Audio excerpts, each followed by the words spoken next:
Hi, my name is Julian, and today I'm going to be reviewing Novice by Taran Matharu. Matharu? Okay. Just making sure I got it right.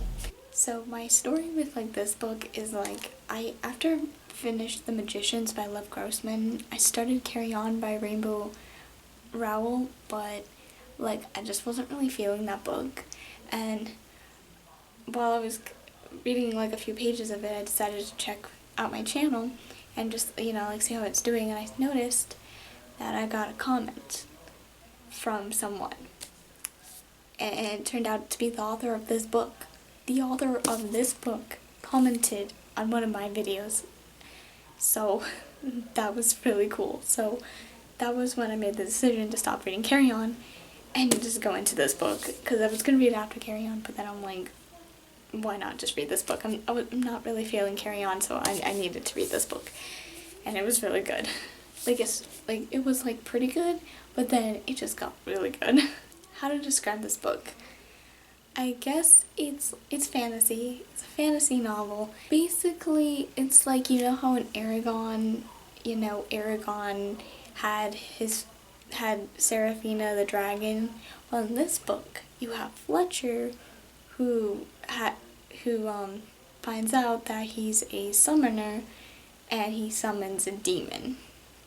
So it's kind of, I don't want to compare it to Aragon. They're both fantasy. That's pretty much it. I feel like they're two different things. Really, I don't want to compare things just because it's in the same genre. I mean, it started out with Fletcher hunting, and that's how Aragon started out. So that's why I made the comparison right away. I'm like, oh, is this like Aragon? So I thought the concept of this was really cool, because I noticed in other in other fantasy novels, I guess I haven't read that much fantasy, but I never noticed demons being the thing, yeah, you got your dragons and elves and etc, etc, etc, but I don't think I've read a fantasy novel that involves demons. And I'm not talking about demons from Supernatural, those things that can possess you. They're more I want to say monsters. That's the best word to use. They're more there's different classes of them, I guess. Yeah, classes. So you got ones that are more dog-like, more cat-like, and there's a lot of if you like Greek mythology, you'll like this, just because there's a demon that's a minotaur. There's a hydra, so that was really cool to read. They have a griffin, so those are counted as demons. So, it's not those really creepy things that can possess you. Really, just think more in terms of, I guess, monsters is the better way to picture it, rather than things that possess you. Okay, so, there's a difference between demons from Supernatural and demons from here. So, I really did enjoy this book a lot. It's a trilogy, by the way, just gonna throw that one out there. I don't know when the second book's coming out. I hope soon, because the way this book ended, oh my goodness, why do I do this to myself? I always end up reading these books that I have to wait for. The main character, his name is Fletcher. In the way that normal stories are, he's a hero with a tragic backstory. He was abandoned as a baby, so he's an orphan, or at least, he doesn't know if his parents are alive or dead. We don't really know who his father is, although there's suspicions about this one guy, but I have a feeling that he's not the real father. But anyways, Fletcher, who's pictured on the cover here, I want to compare him a little bit to Percy Jackson, kind of. Not in terms of humor, but just in his his loyalty to his friends, to his good nature, how he just goes out and help someone. And actually, in this story, they kind of address I guess discrimination, racism, although it's more with racism toward dwarves and elves, which metaphor for I guess real life. But he makes there's this one scene, I don't want to spoil anything, but this one scene where he's friends with a dwarf. He makes friends with a dwarf, and someone told him, be careful who you make friends with, or you're making friends with the wrong people, or something like that. And it just reminds me of Sea of Monsters, when Percy was friends with Tyson, and that one bully is oh, you're making friends with the wrong person, or, it was like a really similar line.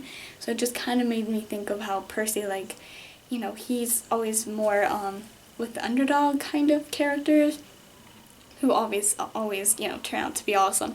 Yeah, I guess Fletcher has a lot of he has a good heart. So that's kind of who he is. So like the story is that, I'm not going to go into too many details, but he finds out he's a summoner and he has to flee his town, his little village that he lives in, and he ends up at this school for summoners. And normally in this world, it's the nobles that get to go to the summoning thing, but there's this war going on with the orcs, and so they're like, we need more people. Okay, so they open it up to commoners, to girls, to dwarves, and there's some tension between elves and the humans, but it's not like they're at war or anything like that. It's just kind of like there's some tension going on. And so an elf who is the daughter of like this chief or something like that, she comes to the schools to show like, the elves can be trusted and they can fight in the war against the orcs, because basically the orcs are the real enemy here. And it's just a really cool concept, and the whole summoning thing is really cool, and the whole demon stuff, it's awesome. It's awesome, and it's a really cool world. So definitely, if you like fantasy, I feel like you would like this book. So overall, I thought this was a really enjoyable book. It was really good, and I really enjoyed it, and you can definitely check it out. Yeah, so I'm gonna go into spoilers now because there's a lot to talk about. So if you have not yet read The Novice, which you should probably leave now and go read it. I just want to start off by saying that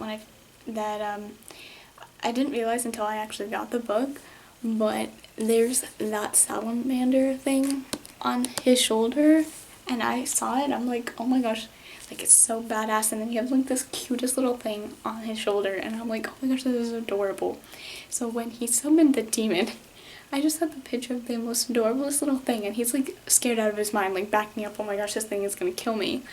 And then but I imagine like it being really adorable, so I'm like, Fletcher, why are you scared of this thing?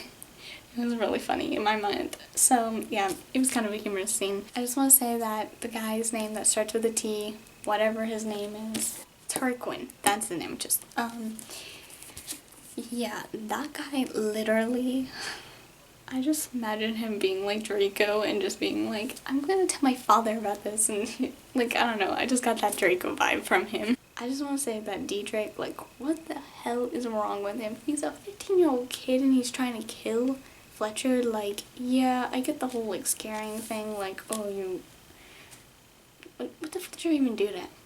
I don't even remember.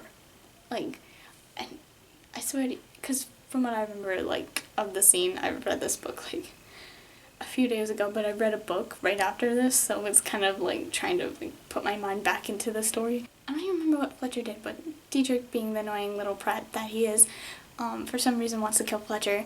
I'm like, dude, you're like 15, why would you want to kill someone? Like, are you a sociopath? I'm glad that Fletcher got away, but it's so sad that he had to leave Burden, and like, he's like, oh, I saw you as a son and everything. I was just like, I think I teared up on that part. I'm pretty sure I teared up. Like, how can you not? I was just like, oh my gosh, he sees him as a son, and tell me that they meet up again, okay? Because, I mean, that whole last line, we're taking you back to Pelt.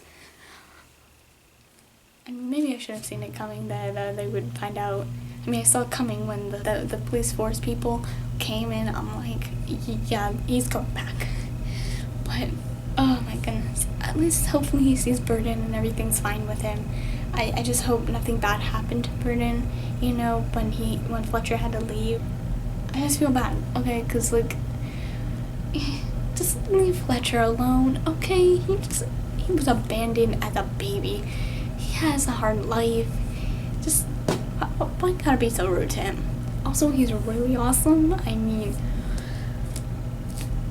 when he came up with the whole idea of putting the symbols on his fingers and on his hand, when he was doing that, I was like, wait a minute, the cover, and then I looked on the cover and I realized, like, he has the pentagram, and if you look closely, you can see the little, like, symbols on his fingertips, and I'm like, wow, like, maybe I should have seen it coming because of the cover, but I didn't. And yeah, it's so cool. Thank you, people who designed this cover, because it is beautiful and gorgeous. I love it. Like, I just like how everything's just like incorporated into the cover. It's really cool. I liked how he befriended the dwarf Othello and gained the respect of the I was gonna say elves, dwarves, of the dwarves, and I thought that was really cool. Oh, talking about cool, the whole demon thing was awesome. Okay, like, it was just really cool to read, and you know, I'm a huge Percy Jackson fan, so the whole mentioning of just even the fact that, you know, they have a demon that's a minotaur and a hydra, you know, I'm immediately like, oh my gosh, this is awesome. I liked his demon. I don't know, it's cool. I hope we find out a little bit more about it, because apparently it's really old and was like there with the first albino orc, and I guess we'll find out more about the orcs, and I'm assuming that at some point Fletcher is going to go to the front lines. Like, that's my guess, is like that these people are gonna end up going to work in the army. Like, I don't know if Fletcher's gonna be like a general or, you know, like lieutenant or whatever, but I feel like he's gonna at least join up with the army. Like, he'll have no choice or something like that. I like Silva, and I kind of like, sorry, I'm jumping all over the place here, but I liked Silva.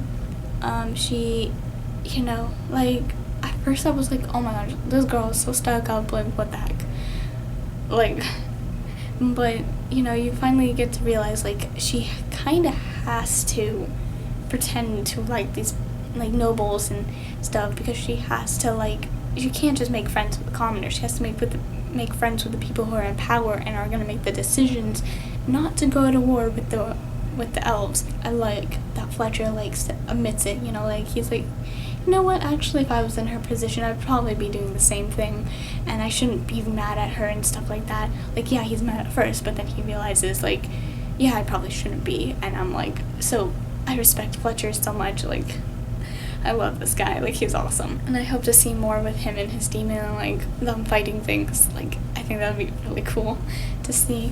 Oh yeah, there's this one scene that made me laugh so much. Okay, so you know the whole, like, competition scene, okay, how, like, Fletcher was fighting, what's his name, I don't even remember who he was fighting. Sorry, it's been less than a week and I just already am forgetting things. This is bad, this is really bad. But he was fighting someone, and he decided to go up the staircase or whatever, so when he's fighting someone, like, it'd be harder for them to, like, fight him, whatever, you know that scene, so, and it was with the swords, so he's, like, going back, oh, it's with that guy who confided in him how, like, his family, like, owns that land. I almost got his name, and then I forgot it, but it might have started with an S, but they were able to get that land that had the mineral or whatever it was that the dwarves wanted, you know, that guy and his family, is that guy, he's fighting with Fletcher, and they're going up the stairs, right, and Fletcher's kind of going backwards and stuff, and then the guy that's fighting Fletcher switches sword hands, and the first thing that popped into my mind was that scene from Princess Bride, you know the scene where he's just like, why are you smiling? Because I know something you do not know. And what is that? I am not really left-handed. Oh my gosh. Like, I laughed so hard at that scene. Like, I don't even think, like, the author was trying to make it like Princess Bride, but, like, that scene just popped in my mind, and I just was like, this is great. I like that whole competition thing. That was so cool. And I hate Rook. That's a thing that I didn't mention, but I hate Rook. It's just annoying. Like, someone needs to punch him in the face. Another scene that stressed me out, like, this was the scene where I started loving the book. Like, before, like, I liked the book, but I wasn't completely into it. But this was the scene when I started talking, you know, at the book and being like, oh my gosh. And seriously, I was getting, like, so stressed out in this scene. It's just in the fictional characters. welcome to my life. Basically, what happened was, they were entering like the ether or whatever, and I thought that was really cool to see this whole like the ether. I thought that whole thing was just a really interesting concept, and it was so cool, so cool. But then, you know, the teacher, whatever her name is, she like got paralyzed or whatever. Like she was in there, and then they were able to drag her back, and then you had the whole vulture scene thing, whatever, the vulture like came through, and they, you know, Fletcher and Tarquin, right? And they like were able to get the vulture thingy away. So their teacher is like dying on the ground, and they're like fighting. They're about to use their demons and like fight each other, and I'm like, are you freaking kidding me? Your teacher is dying. Can you guys stop fighting for like 5 seconds and like, you know, help her out? Like, I was like literally shouting at them to shut up and help their teacher, because like Fletcher's all like, yeah, we need to help our teacher, but like Tarquin is being an idiot and trying to fight him. So I get that Fletcher is like trying to defend himself and like trying not to get killed by Tarquin, and it was just so stressful. I'm glad that she's not dead, but she's paralyzed right now, so I hope she gets better. She was cool. And then Rook came along. And there's a guy in here called Murphy. Of course his name is Murphy. If you watched 100, you know why. You know why I'm saying this. I thought the whole magic system thing was pretty cool. After reading The Magicians, like, I didn't really want to go into anything like magical, because I was still reeling over that whole ending. Oh my gosh, I love The Magicians. But damn, that took a lot out of me, like. So, like, going into Carry On, I couldn't, like, first of all, it was too much like Harry Potter, and then second of all, I just couldn't deal with magic. Like, yeah, there's magic in here, but it's more with, like, demons and stuff, so it's, like, and it's a really different magical system. I just imagine Othello's little golem thing being just, like, this little cute rock thing, just, like, waddling around. So that's random, but yeah, I thought like the cultures in that whole like thing was actually really interesting, like how, you know, everyone has like their different things, like, you know, there's thought that was definitely put into this book.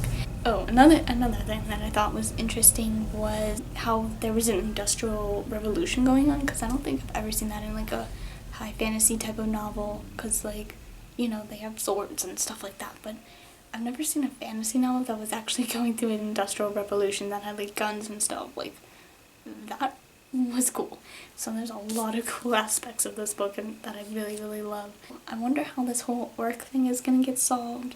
Like, are they gonna kill the orcs? Are they gonna like have some sort of treaty thing going on? And I just think like how there's a lot of cool like history in this novel, like about how the humans came to populate where they are now, and how the elves helped them out in the whole orc situation, and you got the dwarves, and how the dwarves, like, you know, I hope, you know, they get justice, okay, because, like, they get oppressed so much, and I feel so bad. I hope the dwarves get their justice, and the tensions die down between the elves and the humans, and the orcs get defeated, and everybody lives happily ever after, except for Tarquin, and Isadora, and Rook, and Dietrich's father. Oh, one thing that I noticed about this book, there's no romance, which is nice, because I'm nothing against romance in novels, but sometimes you just read too many books with love triangles, and you just need something where it's not about romance. Yeah, there can be love in there, but, you know, like love between friends, and, you know, family members, and, you know, that sort of stuff. Like, so it was a refresher from that, and I'm just so thankful there was no love triangle. It was great. It was great. This book was overall awesome, and can't wait for the rest of the series.